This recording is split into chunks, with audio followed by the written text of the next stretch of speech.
एक बड़ा वर्ग कह रहा है कि 2024 लोकसभा चुनाव में बीजेपी को जीतने से कोई नहीं रोक सकता, जबकि एक सच्चाई यह भी है कि 5 राज्यों के विधानसभा चुनाव में कांग्रेस को बीजेपी के मुकाबले मिले वोट्स में 10 लाख वोट ज्यादा मिले हैं। ओवरऑल 5 राज्यों में कांग्रेस कमजोर जरूर हुई है, लेकिन उसकी साख अब भी मजबूत है, उसके साथ अब भी लोग जुड़े हुए हैं। 2024 चुनाव से पहले विधानसभा चुनाव के परिणाम को बीजेपी के लिए वॉक ओवर कहना बिल्कुल सही नहीं है। आज एक्सप्लेनर में हम जानेंगे कि चुनावी सेमीफाइनल जीतने वाली बीजेपी के लिए 2024 में फाइनल जीतना किन कारणों से आसान नहीं होने वाला है। वो क्या कारण है जो कांग्रेस चुनाव हारने के बाद भी खुश है। नमस्कार, मेरा नाम है अभिषेक पांडे। चुनाव आयोग के मुताबिक 5 राज्यों के विधानसभा चुनाव में कांग्रेस को बीजेपी से 10.55 लाख वोट ज्यादा मिले हैं, यानी 10,55,000 वोट ज्यादा मिले हैं।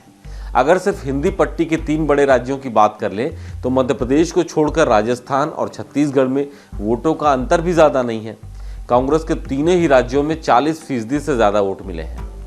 मध्य प्रदेश में बीजेपी से कांग्रेस को 8% कम वोट मिले हैं, छत्तीसगढ़ में 4% और राजस्थान में 2% कम वोट मिले हैं। यही वजह है कि 2024 लोकसभा चुनाव में कांग्रेस के लिए वोट प्रतिशत बढ़ाना ज्यादा मुश्किल नहीं होगा। हालांकि इन तीनों राज्यों मतलब मध्य प्रदेश, राजस्थान और छत्तीसगढ़ में कांग्रेस को कुल 3,98,42,115 लोगों ने वोट किया है।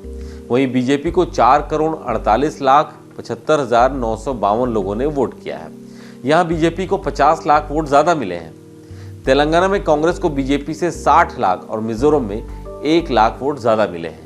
इन राज्यों में कांग्रेस 2018 के बाद चुनावी दौर से बाहर होने के कगार पर थी। यहां इतना ज्यादा वोट मिलना कांग्रेस के लिए राजनीतिक रूप से दोबारा एक्टिव होने के संकेत हैं।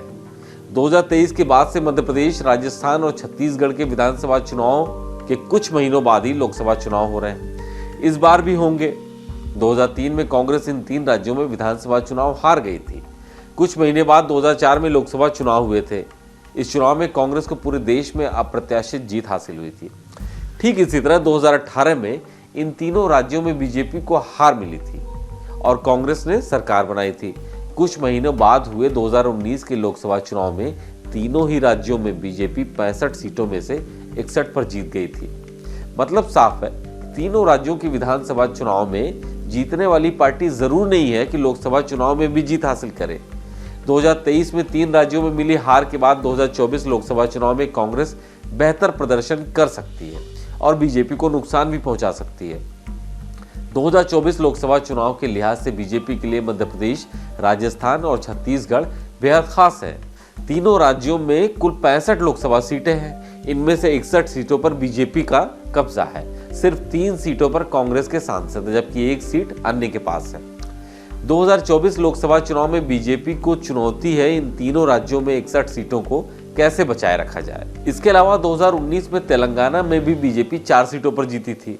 इस बार बीआरएस और कांग्रेस से इन 4 सीटों को बचाए रखना बीजेपी के लिए उतना आसान नहीं होगा। इसका मतलब यह है कि 2024 लोकसभा चुनाव में बीजेपी को हासिल करने के लिए 4 सीटें हैं, जबकि खोने का ज्यादा डर है। वहीं कांग्रेस के पास 3 सीटें हैं जो अगले लोकसभा चुनाव में बढ़ भी सकती हैं। मध्य प्रदेश, छत्तीसगढ़, राजस्थान, तेलंगाना और मिजोरम में कुल मिलाकर 83 लोकसभा सीटें हैं। 2019 के लोकसभा चुनाव में बीजेपी को इनमें से 65 सीटें मिली थी।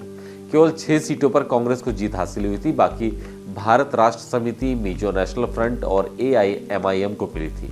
कुल मिलाकर विधानसभा चुनाव में नतीजों के मुताबिक लोकसभा की 83 में से बीजेपी को 45 से 46 और कांग्रेस को 28 सीटें मिल सकती है। मतलब साफ है कि फायदे की जगह बीजेपी को इस बार के मुकाबले अगर जोड़ा जाए तो 19 से 20 सीटों का नुकसान हो सकता है। कांग्रेस को 22 सीटों का फायदा हो सकता है और ये आंकड़े इस बार के वोटों के प्रतिशत के आधार पर बताए जा रहे हैं। कांग्रेस को बस यह सुनिश्चित करना है कि लोकसभा चुनाव में उसे विधानसभा चुनाव से कम वोट न मिले।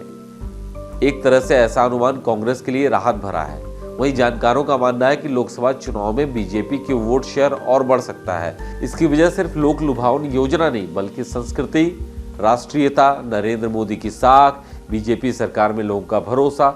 हालांकि लोकसभा के परिप्रेक्ष्य में देखें तो कांग्रेस के पास खोने के लिए कम और पाने के लिए ज्यादा मौके हैं। फिलहाल आज के एक्सप्लेनर में सिर्फ इतना ही। ऐसे ही और वीडियोस को देखने के लिए आप देखते रहिए डेली लाइफ।